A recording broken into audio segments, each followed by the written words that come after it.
Optik Melawai. Sebanyak 391 jemaah haji Bone yang tergabung dalam kloter 9 debarkasi Makassar tiba di asrama haji Sudiang Makassar. Isu teror bom pesawat Saudi Arabia Airlines yang sebelumnya mendarat darurat di Bandara Kuala Namu, Deli Serdang tidak mempengaruhi kedatangan jemaah haji. Tanya gitu mobil kah? Kloter 9 debarkasi Makassar yang membawa 391 orang jemaah haji tiba di asrama haji Sudiang. Petugas PPIH debarkasi Makassar mencatat 1 orang jemaah haji meninggal dunia serta 1 orang mengalami sakit dan masih berada di Arab Saudi. Terkait teror bom pesawat Saudi Airlines tujuan Jeddah Jakarta tidak mempengaruhi pemulangan jemaah haji debarkasi Makassar.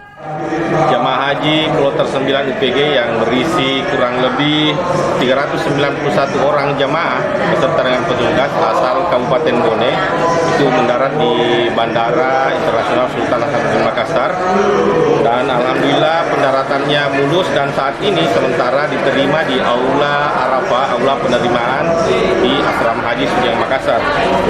Jumlah jemaah yang datang yaitu 391 orang, dan ada salah seorang jamaah dari kloter ini yang wafat, yakni Ibu Nurhaya, almarhum Hajjah Nurhaya binti Palangian, usia 65 tahun, asal Kabupaten Bone, itu wafat di Arab Saudi. Yang soal teror bom di Kuala Namu, apakah berpengaruh sama pemulangan jemaah haji debarkasi Makassar ini atau bagaimana?